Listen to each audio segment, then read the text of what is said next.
Wanakadiria hasara kubwa kufuatia ubomoaji uliofanywa usiku wa kuamkia leo na ambao unahusishwa kufanywa na serikali ya kaunti ya Nakuru kupisha upanuzi wa soko la rejareja. Mwandishi wetu Willy Dennis Njiru na taarifa kamili.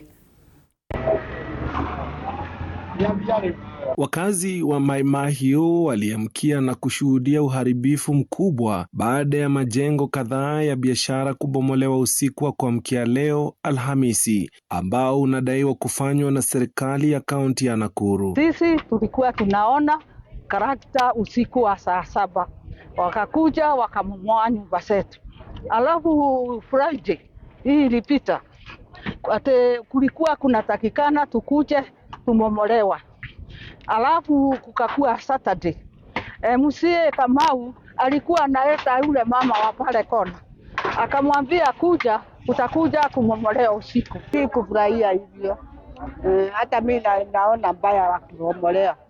Si kuona vizuri. Ubomoaji huo ulianza majira ya saa 7 usiku. Ulilenga viwanja vinavyodaiwa kuwa katika eneo lililotengwa kwa ajili ya upanuzi wa soko la Mai Mahiu. Wafanyabiashara pamoja na wamiliki wa majengo walioathiriwa wanasema walipewa notisi ya siku 3 pekee kuhama kabla ya ubomoaji kufanyika. Utakuta mtu ana title deed ambayo inaonyeshana ni halali ya kwamba hizi maproto wamepata kihalali, lakini ifikapo wakati wa ubomozi, wenye kubomoa kuji kuangalia kama yule mtu aliweza kupitia ile njia ambayo ni ya haki ili aweze kupata hii ploti. Sasa macho yote yanaelekezwa kwa serikali ya kaunti iwapo fidia itatolewa na namna mpango wa upanuzi wa soko hilo utaendelea, huku hamaki miongoni mwa wakazi zikishamiri. Msi Kamau ndiye anasema iko na sinda. Kwani Kamau ni nani?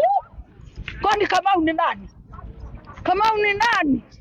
Na niye anakuja juzi akasema sisi tutaondoka na kamati ya soko. Tukio hilo pia limeibua upya wasiwasi kuhusu migogoro ya ardhi na mipango ya maendeleo ya miji katika vituo vya biashara vinavyoendelea kukua kwa kasi ndani ya kaunti ya Nakuru. Hizi ploti zetu tunalipaga kila mwaka, tukalipa hii mchanga. Na hakuna mtu anasemaga ate huko kaunti ate hizi ploti zetu. Willy Dennis Njiru, TV 47. Asante sana Willy Dennis.